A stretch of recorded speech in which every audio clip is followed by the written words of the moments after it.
Estamos viendo visuales de gente llena de odio, quemando, robando negocios, propiedades de gente inocente, destruyendo estatuas y monumentos de héroes de la misma abolición, dispersando ideas de estereotipos, de prejuicio, que entonces llevan a discrimen contra toda policía blanco, negro, amarillo, latino, el que sea, y otros grupos, donde los meten en una misma cajita.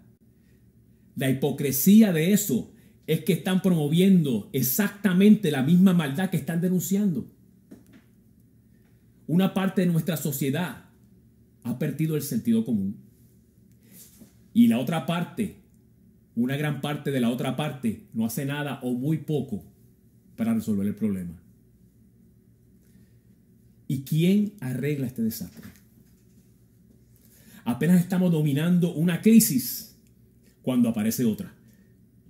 ¿Habrá alguna solución, una salida? ¿Cuál es el rol de la iglesia?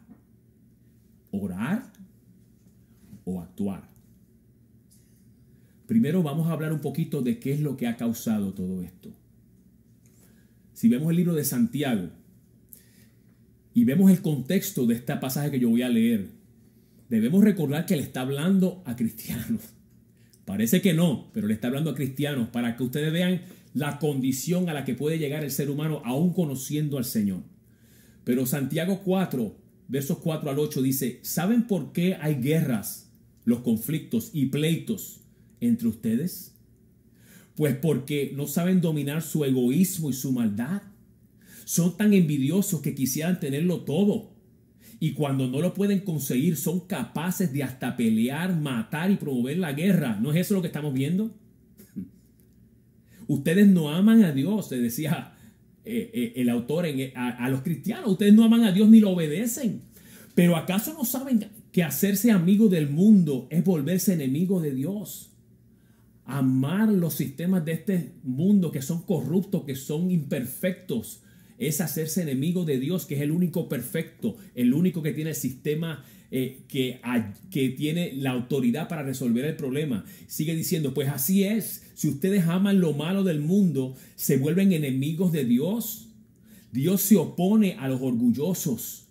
Aquel que dice, yo no necesito de Dios, yo no necesito esto, yo lo puedo resolver yo, a fuerza de mollero. Pero la Biblia dice que Dios se opone a esa gente, pero da su ayuda, brinda su ayuda a los humildes, al que los reconoce en su vida. Por eso obedezcan a Dios, sométanse a Dios, dice la Reina Valera. Háganle frente al diablo, no le tengan miedo, y él huirá de ustedes. Esa es la promesa. Él no soporta la autoridad de Dios en tu vida y en la mía. Háganse amigos de Dios y Él se hará amigo de ustedes. Pecadores, ahí sí está hablando de los pecadores. Dejen de hacer el mal. Oye, pecador, deja de hacer el mal. Arrepiéntete. Muévete en una dirección contraria. Cambia tu mentalidad. Abre tus pensamientos para que Dios pueda iluminar la mente. Los que quieren amar a Dios pero también quieren pecar. La versión Dios habla hoy dice, ustedes que quieren amar a Dios y al mundo a la vez. Hay gente que quiere estar con Dios y con el diablo. Un pie acá y un pie allá. Y un pie acá y un pie allá. No se puede. Y el autor está hablando de esto. Deben tomar una decisión. Deben tomar ya una decisión. O Dios o el mundo de pecado. Josué dijo en un momento dado, en cuanto a ustedes hagan lo que ustedes quieran, pero yo y mi casa serviremos al Señor. El mensaje de hoy yo le llamé simplemente dos frentes. Dos frentes. Dos frentes.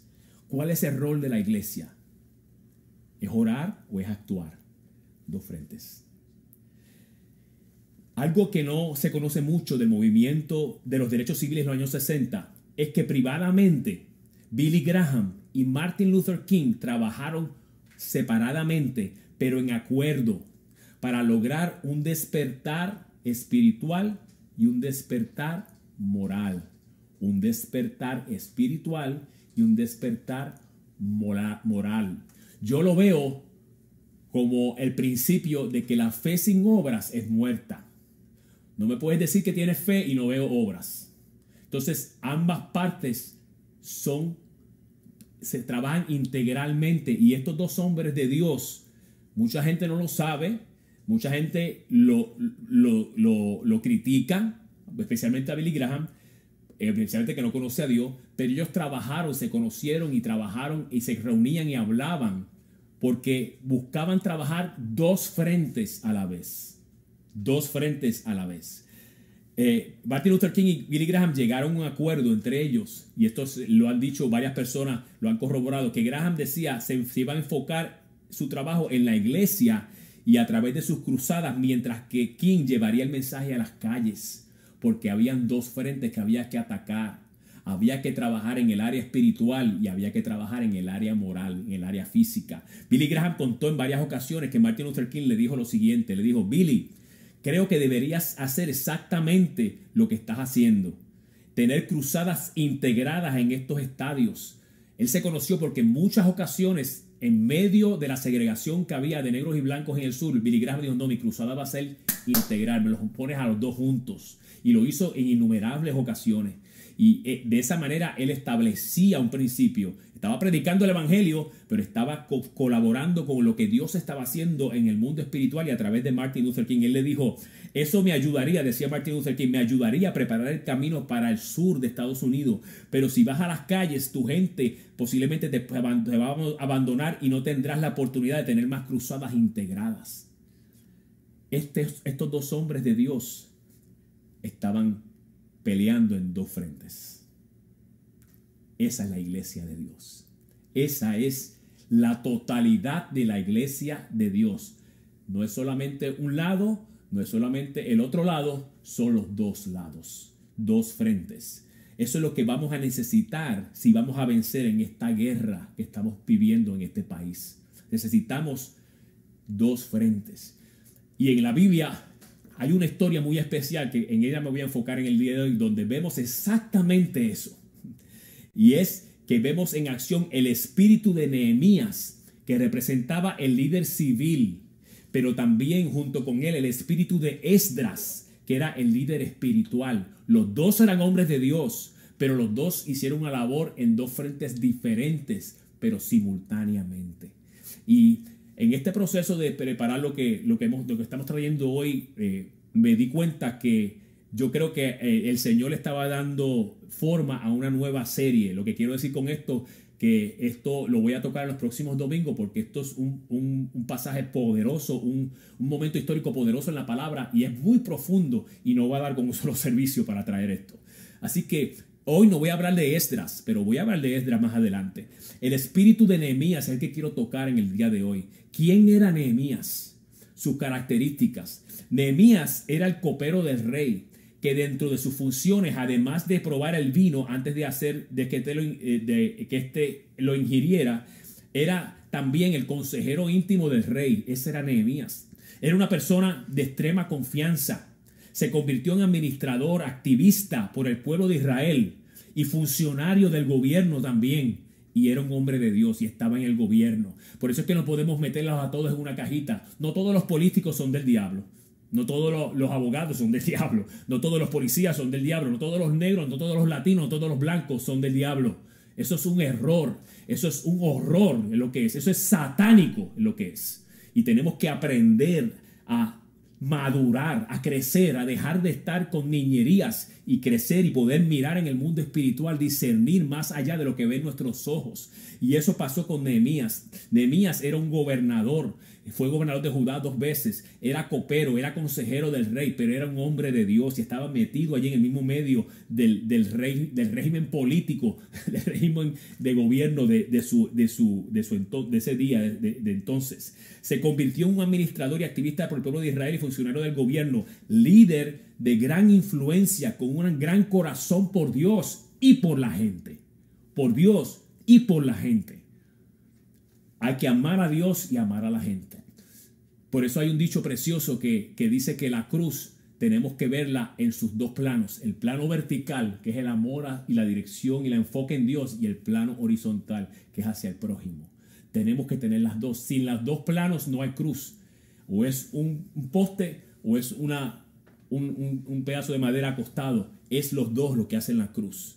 Y este hombre reflejaba eso. Amaba a Dios con pasión y amaba al pueblo con pasión también, porque amaba a Dios. Entonces fue gobernador de Judá en 2 ocasiones. Nehemías era más que un buen administrador, era un hombre de Dios, reconocía el papel de Dios y desempeñaba, que Dios desempeñaba en todo lo que sucedía. Él sabía que Dios está metido en todo, Dios se mete en todo. Y nosotros tenemos que permitirle entrar en todo. Cuando no lo permitimos, cuando lo sacamos de las escuelas, cuando lo sacamos del gobierno, cuando queremos hacerlo, ¿sabes qué pasa? Él se mueve hacia afuera y algo toma su lugar. Y no es bueno lo que toma su lugar. El reino de las tinieblas entra inmediatamente y toma su lugar. Gente malvada entra y toma su lugar. Si algo tenemos en este lugar, en esta nación, es la bendición de que fue fundada por principios y valores cristianos. Y eso ha permitido la libertad y el amor que ha fluido. No es perfecta la nación, pero es mucho mejor que la gran mayoría de las naciones en el mundo entero. Si somos honestos y buscamos la verdad, ¿cuántos sitios, cuántas de estas naciones musulmanes tiran a los homosexuales de los techos? Matan a las mujeres en la calle, les cortan la cabeza. Hay videos, mírelo. Y la gente hablando de que los musulmanes son una religión de paz. Sí, Pepe, de paz porque están calladitos aquí mientras se les permite. En la mayoría de los casos habrá sus excepciones, habrá personas buenas como en todos lados, pero tenemos que pensar con cordura. Tenemos que mirar lo que tenemos. Este país no es como lo pintan, como lo están pintando la gente tan negativamente. Tiene cosas que corregirse, pero es una nación que se fundó en el amor de Dios.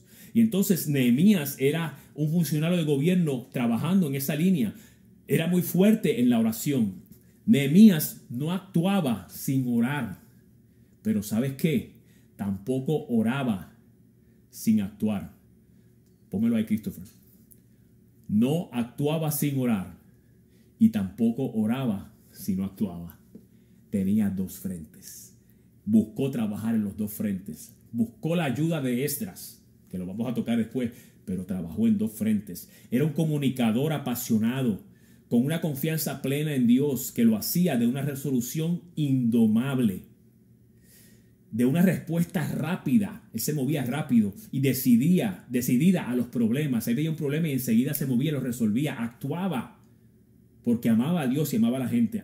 Era abnegado. Se supo poner a sí mismo en segundo lugar. Qué precioso cuando vemos líderes que hacen eso, líderes que desinteresadamente deciden ayudar a la sociedad, a la comunidad que están, y muchas veces ponen sus sueños a un lado, ponen sus situaciones personales a un lado. Este era Nehemías. Nehemías no buscaba una posición terrenal, porque si hubiera sido así, se hubiera quedado en Persia. Él no tenía que salir de Persia, él era consejero del rey, estaba al lado del rey todo el tiempo. Él renunció a todos esos beneficios y se montó y llevó una caballeriza preparada por el rey y se fue a resolver un problema que realmente no tenía que hacerlo. Él dejó de pensar en él y pensó en Dios y pensó en la gente. Ese era Nehemías. Quiero leer el primer capítulo de Nehemías para que tengamos el marco de lo que estaba pasando. Y lo estoy leyendo acá, no lo vamos a ver en pantalla porque es bastante largo. Lo puede buscar. Usted puede buscarlo. El capítulo 1 de Nehemías, verso del 1 al 11. Estoy leyendo la palabra de Dios, la versión palabra de Dios para todos. Estas son las palabras de Nehemías, hijo de Hacalías. Sucedió que en el mes de Quisleu del año 20 del rey Artajerjes estaba yo en la ciudad de Susa. Llegó Hananí, uno de mis hermanos, junto con otros hombres de Judá. Entonces les pregunté, este es Nehemías hablando, les pregunté por el resto de los judíos que habían escapado del exilio y que vivían en Judá. Y también les pregunté cómo estaba la ciudad de Jerusalén. Ellos me dijeron, los judíos que sobrevivieron el cautiverio están en graves dificultades. Las murallas de Jerusalén continúan derribadas y sus puertas consumidas por el fuego. Qué cuadro triste, ¿no te parece similar a lo que estamos viviendo muchas veces en muchos lugares en este país? Cuando escuché esto me senté a llorar. Me senté a llorar lleno de dolor. Me sentí muy triste. Durante varios días ayuné y oré a Dios, del Dios del cielo. Ayuné y busqué a Dios, ayuné, me quité la importancia de mí mismo, me supe poner a un lado. El ayuno simboliza morir a todo lo terrenal, morir a todo lo mundano para poder conectarse mejor con Dios. Y él estaba buscando cómo reaccionar a esto que le causaba esta tristeza. Él decía, ayuné y oré al Dios del cielo y le dije, esta es la oración de Nehemías, Señor Dios del cielo, grande y maravilloso, tú eres fiel a tu promesa de amar, a los que te aman y obedecen tus mandamientos. Mira cómo él comienza alabando y adorando a Dios. Por eso es lo importante, hermano, lo que hicimos hoy. Comenzamos siempre adorando y alabando a Dios. Adorando y alabando a Dios porque él sigue siendo bueno, buenísimo, digno, poderoso. Ha sido maravilloso con nosotros y él comenzó adorando a Dios y exaltando su bondad, exaltando su grandeza. Tú eres fiel a tu promesa de amar a los que te aman y obedecen tus mandamientos. Yo, tu siervo, te ruego que escuches la oración que hago día y noche por tus siervos los israelitas. Confieso que los israelitas hemos pecado. Incluso mi familia y yo hemos pecado contra ti. Ya reconoció el error, los errores delante de Dios, no de los hombres. Hay gente que quiere manipularte, ponerte condenación y culpabilidad. Ninguna condenación a los que estamos en Cristo Jesús, porque Él pagó por nuestros pecados. Pero sí podemos ir delante de Dios, que es el único que merece reconocimiento, y decirle, Señor, hemos pecado, hemos cometido estos errores, ayúdanos a corregirlo. Y esto fue lo que hizo Nehemías.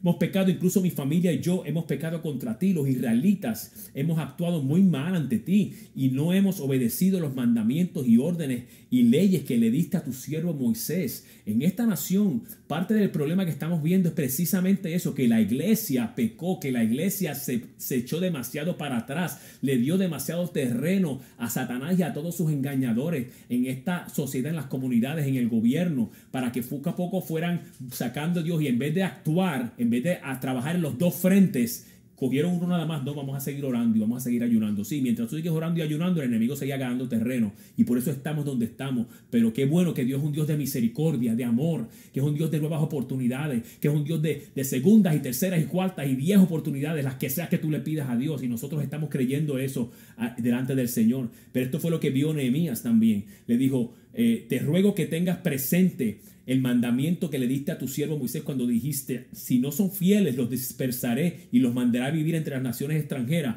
Pero si regresan a mí y están dispuestos a obedecerme, entonces los reuniré de nuevo.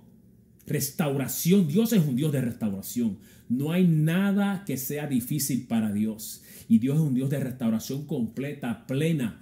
Él no deja nada sin terminar. Él no deja nada sin completar. Él es el Dios Shalom. Shalom significa, la voluntad de Dios para nosotros es Shalom, que significa paz, que significa bienestar, que significa en inglés nothing missing, nothing broken. Nada que te falte en la vida, y lo que tienes, que nada de lo que tienes esté roto, que todo esté completo. Ese es Dios. Y esa es la promesa que Nehemías le recordó a Dios, porque Dios sabe que él cumple sus promesas.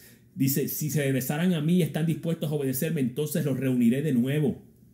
No importa si se encuentran hasta las tierras más lejanas, los traeré al lugar que he elegido para que se me adore. Los voy a traer, los voy a reunir para que se me adore. Ellos son tus siervos, está hablándole del pueblo de Israel, y tu pueblo al que libraste con gran poder. Señor, te ruego que escuches la oración de este siervo y de todos tus siervos que se complacen en darte honra. Él sabía que habían otros alrededor de la tierra entera que seguían levantando manos santas a Dios como tú y yo. Todavía hay mucho, la gente no lo sabe, el diablo no lo sabe, los medios no lo saben y no lo quieren decir tampoco, pero somos más los que estamos con Dios que los que están en contra de Dios.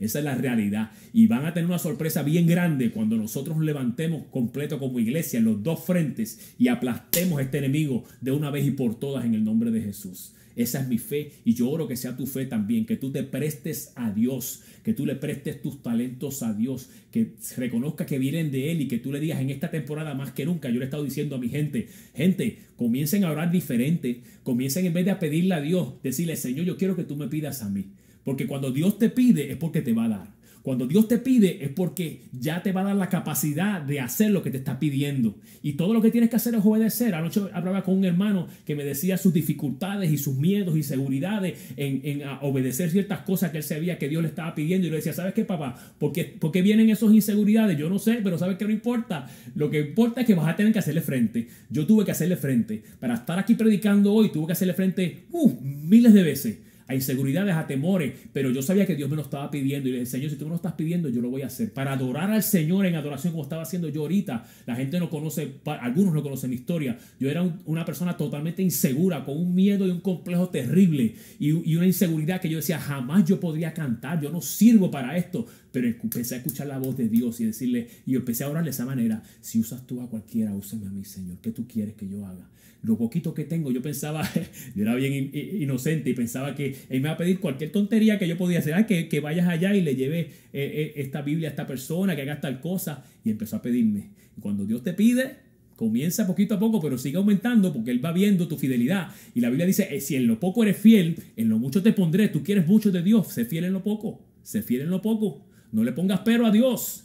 Si te está pidiendo en el área financiera, dale a Dios, no le pongas pero porque te estás trancando tú mismo. Si te está pidiendo en el área de comunicar el evangelio en tu trabajo, comunícalo. Ora por las personas, aunque sea un día a la vez. Si te vas en un Walmart y sientes la inquietud de orar por la cajera, ¿sabes qué? Ora por ella. Dile Dios te bendiga, Dios te ama. No te preocupes por lo que estás pasando, que Dios lo está viendo y te va a ayudar. Sé fiel en lo poco. Y ese es el tiempo que estamos viviendo hoy, porque hace falta obreros para la mies. La Biblia dice que Jesucristo en un momento dado vio la multitud y tuvo compasión de ellos, se sintió abrumado, vio la gente en necesidad y ahí fue que le dijo a los discípulos, oren para que Dios envíe más obreros, porque la mies es mucha y los obreros son pocos. Así que yo creo que Dios te está llamando hoy para que seas parte de ese ejército de obreros que están haciendo cosas nuevas para Dios. A lo mejor te saca de tu zona cómoda, a lo mejor no, te va a sacar de tu zona cómoda. Pero aprende a identificar esos momentos de Dios y a darle gracias por salirte de esa zona cómoda. Y sabes que cuando aprendes a hacerlo la primera vez, se te va a convertir en una rutina. Te vas a dar cuenta que esa es la bendición más preciosa, poderosa, que te saque de tu zona cómoda porque estás entrando en dimensiones nuevas. ¿Qué iba a pensar yo? Que yo iba a estar cantando un día al Señor, que yo iba a estar predicando un día de la manera que lo hago todos los domingos, que yo iba a estar levantando líderes y personas y compartiendo, ayudando a matrimonio y teniendo una comunidad de fe de hermanos y hermanas en la fe preciosa y ayudándolos a vivir la vida para Dios. Yo no pensé, pero yo sí busqué serle fiel. Un día no fui perfecto, cometí mis errores en el proceso y todavía posiblemente los cometa, pero no me quito, no me quita nadie, no me silencia nadie, no me detiene nadie, porque Dios está conmigo y Dios me está llamando. Y esa tiene que ser tu deseo, tu pasión. Y eso es lo que estamos viendo en el personaje de Nehemías.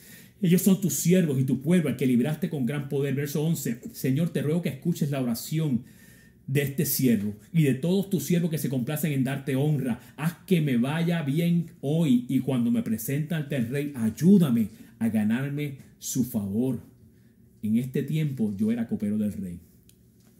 Él está presentando el proceso donde él estaba, y vamos a ver en estos estudios preciosos la trayectoria por la cual Dios lo llevó, porque él supo ser sensible a Dios y dejarse sacar de su zona cómoda. Y bien cómodo que estaba, pero quedó entonces, por dejarse mover de esa zona cómoda, quedó establecido como uno de los hombres más grandes de la historia de la raza humana, porque hizo una de las labores más impresionantes y quedó grabado en la Biblia. Y honró a Dios y ayudó a sus hermanos. Lo número uno que vemos en este pasaje, lo primero que pasó es que se compungió intensamente. Él sintió el dolor, él se identificó con ellos, tuvo empatía y se compungió y dijo, ¿qué es esto? Esto no puede ser. La compasión de la que estamos hablando es la que produce una acción. El problema con la palabra compasión es que hemos aprendido en esta sociedad a usarla como un sentimiento, una emoción, una tristeza, es una imagen débil. Esa no es la compasión verdadera. Si usted estudia las veces que aparece la palabra compasión, especialmente cuando dice la palabra que Jesús tuvo compasión, tú veías que seguidamente había una acción poderosa de parte del Señor. En momentos dados oró para que Dios enviara más obreros para resolver el problema. La compasión mueve a solución. La compasión es cuando tú ves una necesidad, una carencia, un problema, y tú te mueves a solucionarla, a traer la solución. En otra ocasión dice, Jesús tuvo compasión de las multitudes y los sanó a todos.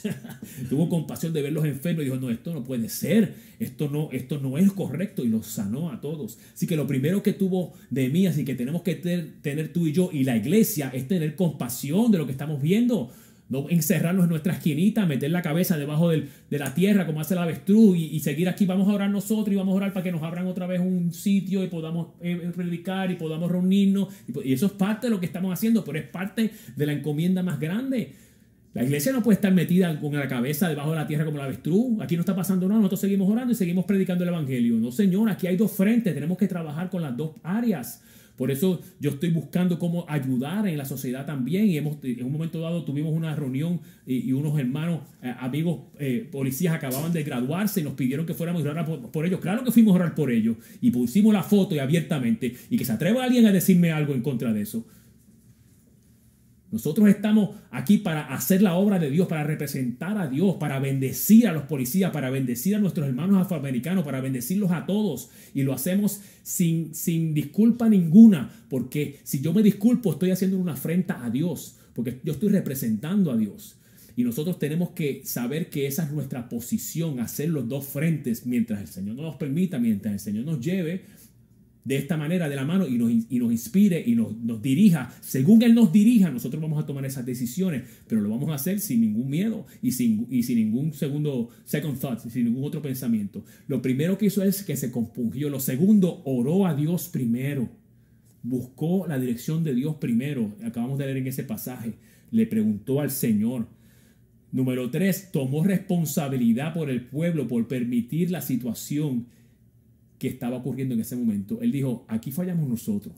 Estamos en esta condición actual porque en algún lugar nos olvidamos de Dios. En algún lugar nosotros permitimos, le dimos entrada a Satanás. La Biblia dice que no demos lugar al diablo.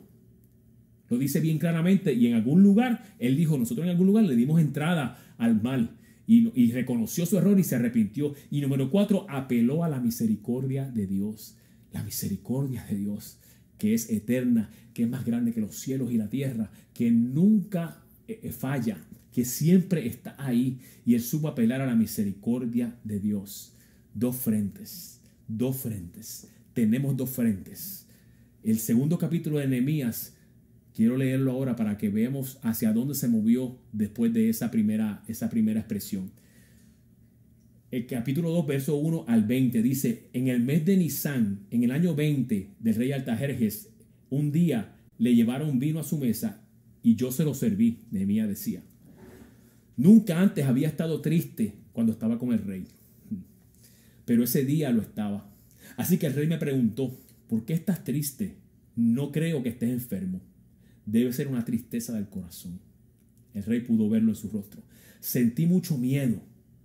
Pero aún así le dije al rey, ¿por qué sintió miedo? Porque él tenía que estar seguro que el rey siempre estaba protegido en todas las áreas y todo el mundo tenía que estar contento alrededor de él y tenía que trabajar con él y tú sabes, cuidarlo y no traerle nada que le trajera molestia. Y él se asustó porque dijo, el rey se está sintiendo que yo estoy triste, a lo mejor eso le entristece a él. Y él dice que tuvo miedo. Dice, pero aún así le dije al rey, que viva el rey por siempre. ¿Cómo no voy a estar triste si la ciudad en la que están enterrados mis antepasados está en ruinas? ¿Cómo no voy a estar triste ante todo este problema? Y sus puertas han sido consumidas por el fuego. Entonces el rey me dijo, ¿cómo te puedo ayudar? Qué precioso cuando el favor de Dios está sobre su iglesia y las personas que están cerca de él. Este rey posiblemente todavía no conocía bien a Dios, pero fíjate que sintió empatía con Nehemías. Dijo, ¿cómo te puedo ayudar? Antes que él respondiera la ayuda que él necesitaba, ¿qué hizo? Le oré a Dios, el Dios del cielo. Oró a Dios primero. Entonces le dije al rey, si su majestad está de acuerdo y cree que este siervo suyo merece ayuda, le ruego que me envíe a Judá, a la ciudad de Jerusalén. Esa es la ciudad de mis antepasados y quisiera poder ayudar a reconstruirla. Él se movió a compasión, pero no lo dejó ahí. Él se movió a hacer algo al respecto porque era un hombre de Dios. porque sabía que él tenía la capacidad espiritual antes que todo y la conexión con ese Dios, que era lo único que iba a traer la completa restauración de lo que había ocurrido.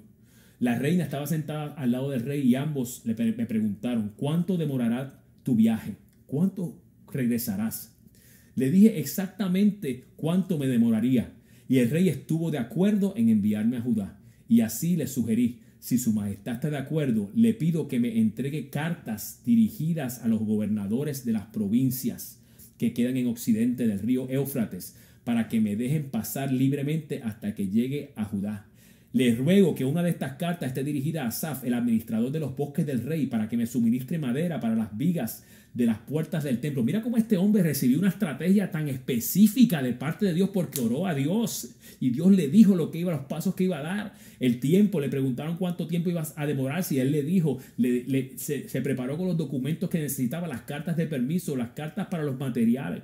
Y sigue diciendo: y el rey, para la muralla de la ciudad y para la casa donde voy a vivir. Él también sabía que iba a tomarle mucho tiempo ese trabajo y se iba a mudar hacia allá. El rey me dijo, me dio lo que le pedí debido a que Dios estaba conmigo. Fíjate cómo él reconoce, no era porque porque él era tremendo o tenía capacidades, sino porque Dios estaba con él. Así que me presenté ante los gobernadores de la región al occidente del río Éufrates y les entregué las cartas del rey.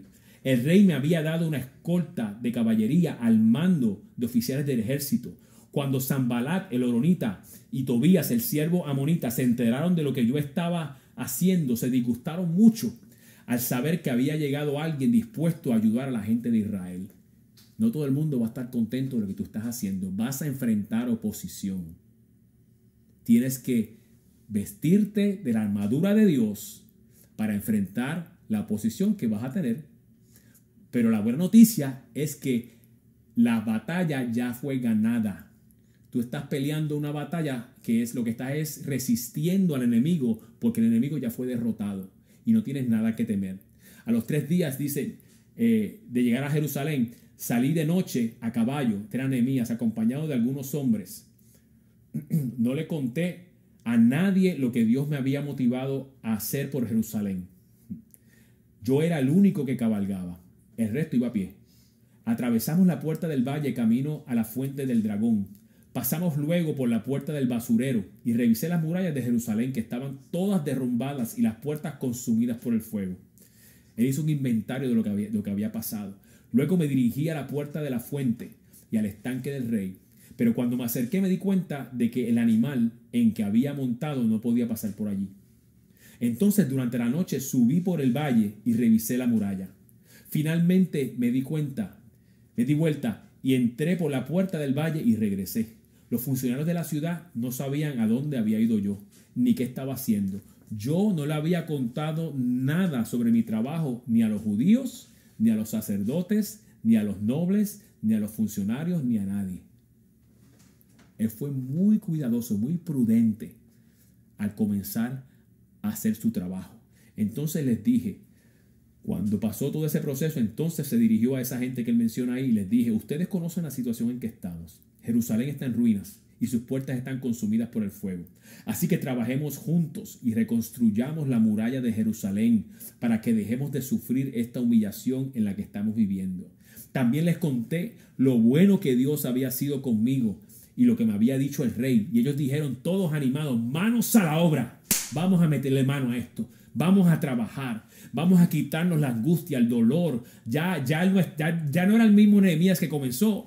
El Nehemías que estaba llorando y que se había echado silicio y se había puesto en penitencia, en ayuno. Ya estaba, ok, ya lloré, ya entendí el problema, ya pasé el dolor, ahora vamos a meterle mano a la obra. Y eso es lo que Dios nos está pidiendo. Vamos a meterle mano a la obra. Vamos a trabajar juntos. Vamos a creerle a Dios. Eso es lo primero que tenemos que hacer como iglesia. Vamos a creer. Vamos a creer. No seamos pesimistas como el resto. No seamos autoderrotistas. No nos dejemos derrotar por lo que dice el media, por las mentiras, la basura que tiran muchas veces allá afuera para confundir y meter miedo a la gente. Usted es mejor que eso. Somos mejores que eso. Dios en nosotros es mejor que eso. Dios en nosotros es la esperanza de gloria. Cristo en nosotros. Mayor es el que está en nosotros que el que está en el mundo. Somos más inteligentes que eso. Tenemos más profundidad espiritual que eso. Mucha gente, de esa gente que están comunicando, están espiritualmente muertos. Nosotros tenemos la vida de Dios y tenemos la conexión con la fuente de la información completa y de la sabiduría. Y entonces tenemos que partir de ese proceso. Eso fue lo que hizo Nehemías. Y Nehemías, la gente le dijo, manos a la obra. Pero cuando Sanbalat el horonita, Tobías el empleado amonita y Gesén el árabe se enteraron de esto, se burlaron de nosotros y nos pusieron en ridículo. No habían ni siquiera empezado y ya se estaban burlando. Ya tenían oposición. Tienes que saber que el enemigo, una de las pocas cosas que se pueden decir buenas, entre comillas, del enemigo es que no se rinde, que él sigue fastidiando, sigue molestando. Cuando él vino a tentar al Señor, si usted lee el pasaje de la tentación de Cristo, le trajo 3 tentaciones diferentes y cuando él termina ese proceso, salió todo golpeado porque Jesucristo le contestó con la palabra de Dios. Pero dice, el enemigo se fue y dejó al Señor tranquilo por un tiempo. Qué bambalán, qué ladrón, qué bandido, qué tipo más bajo. Ese Satanás por un tiempo se fue a recuperarse para regresar. Y el enemigo siempre quiere regresar a tu vida. Y muchas veces viene con la misma sanganada, con la misma estupidez, con la misma tontería. Identifica cuando Satanás venga con lo mismo que ha venido antes. Y ríete en la cara y dice, no vengas con la misma tontería porque ya yo te vencí, ya yo te aplasté, ya yo vencí esta situación. Y tú vas a venir a traerme lo mismo. En el nombre de Jesús, yo soy más que vencedor. Pero esto fue lo que pasó. Ellos comenzaron a decir, no dijeron más que manos a la obra y ya tenían oposición. Y dijeron, ¿qué es esto que ustedes están haciendo? ¿Qué piensan? ¿Rebelarse contra el rey? Empezaron a tergiversar las palabras. La gente tergiversa la iglesia y dice mentiras de los cristianos y dice mentiras de lo que creemos y lo que pensamos. Ay, eso es hate speech. Ustedes están en hate speech. Embuste, eres un embustero si dice que es hate speech, porque nosotros no somos ningún hate speech. Nosotros amamos a todos los seres humanos. Nosotros hablamos a favor de Dios y a favor del reino de Dios. Lo que tenemos hate es contra el pecado, porque el pecado trae muerte. Y tenemos la encomienda de predicar el evangelio, de hablar en contra del pecado, de advertirle a todo ser humano que el pecado va a terminar en muerte. Si el ser humano quiere seguir por ese camino, esa es su decisión. Y yo no voy a dejar de amarlo entrañablemente. ¿Sabes por qué? Porque el amor de Dios está en mí y Dios nos ama independientemente del pecado. Lo que Él trata es de darnos la información correcta. Y eso no es hate speech. Eso es mentira. Y es un trend que se está moviendo para hacerle callar. Todo lo que quiere el enemigo es que el mensaje no se comunique. Eso es todo. Ponerle una mordaza a la boca del mensaje. Pero tenemos que ser más sabios que eso y más valientes que eso y ser astutos. Pero cuando dice, pero yo le respondí con este mensaje. Cuando ellos le dijeron así, Nehemías le dijo, el Dios del cielo es quien nos ayuda. Le dijo Nehemías. Pues somos sus siervos. Así que vamos a reconstruir la ciudad, lo vamos a hacer, te guste o no te guste, y ustedes no tendrán arte ni parte en ella. Lo primero que Nehemías pasó en este proceso fue, como dijimos ahorita, se enojó intensamente contra la maldad, contra el pecado y contra sus consecuencias. Encontré este versículo interesantísimo, esta versión, y está en inglés, así que lo voy a traducir, en Efesios 4:26. Lo tengo ahí, dice, be angry at sin, at immorality, at injustice, at ungodly behavior, yet do not sin. El mandamiento en esta versión me enfatiza que debemos estar airados, molestos en contra del pecado, no del pecador, en contra de la inmoralidad, de la injusticia y de todo comportamiento ungodly, que no sea santo, que no sea divino. Todo comportamiento tenemos que tomar molestia contra eso. Tenemos que denunciar que eso está mal. No podemos estar callados. Eso es lo que nos estaba invitando el autor en Efesios. Pero no caigamos nosotros en ese pecado. No podemos hacer lo que estamos condenando. No podemos nosotros entonces tener doble vara. Medir unas cosas con una y otras con otra. Así que es bíblico que nosotros debemos tener esa conciencia en contra del pecado. Que ese enojo nos lleve a tener esa empatía que hablamos ahorita de la sociedad y produzca esa compasión. Tenemos que, según este pasaje, y voy a resumir lo que acabamos de leer y con esto voy a ir cerrando. Según este pasaje que acabamos de leer en Nehemías, hay varios puntos importantes. Lo primero que él hizo fue que oró a Dios para entender la estrategia correcta de parte de Dios. Planificó, hizo una tabla de tiempo, un timeline de los eventos y se lo comunicó al rey y se organizó con los documentos y los permisos, se organizó y planificó.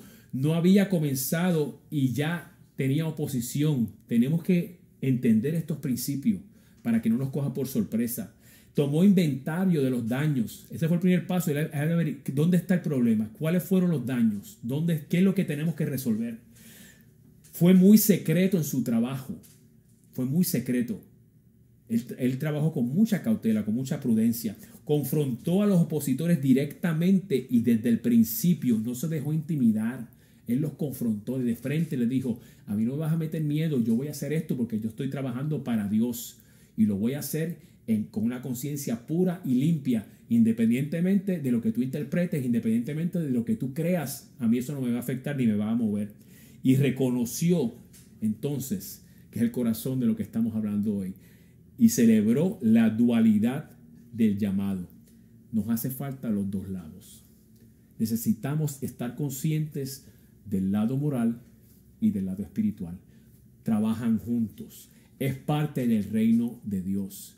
Si tú analizas cada comunicación que Jesús hizo, Él trabajó los dos frentes. Y en este proceso que vamos a comenzar ahora, o que hemos tratado de comenzar de hace ya un tiempo, de traer soluciones a estas crisis que están todas por todas partes, el primer principio es que tenemos que tener los dos frentes. Tenemos que buscar y celebrar y reconocer la necesidad de los dos frentes.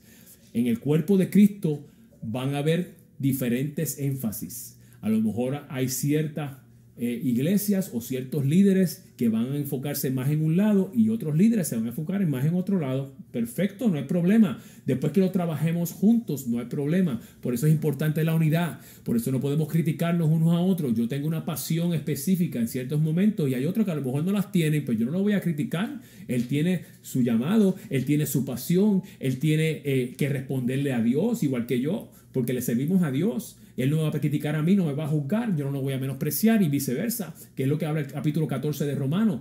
El que come no menosprecia al que no come, el que no come no juzga al que come. En otras palabras, cada cual tenemos que dar nuestra, pero sí tenemos que estar abiertos para que Dios pueda hablarnos y decirnos: quiero que te envuelvas de esta manera. Eres parte de mi iglesia, eres mi representante en la tierra y te voy a preparar estas puertas, estos caminos para que tú puedas traer mi reino y mi presencia bajo estas circunstancias. Y yo voy a orar ahora porque quiero que cada uno de nosotros busquemos en nuestro interior y le preguntemos al Señor qué va a ser nuestra participación en todo este proceso y que te pongas a la disposición de Dios, porque ¿sabes qué? Él te está llamando y Él te necesita. Y tú sí tienes influencia en áreas que yo no las tengo. Y el Señor te va a mostrar posiblemente áreas nuevas de influencia si eres fiel con la influencia que Él te ha dado.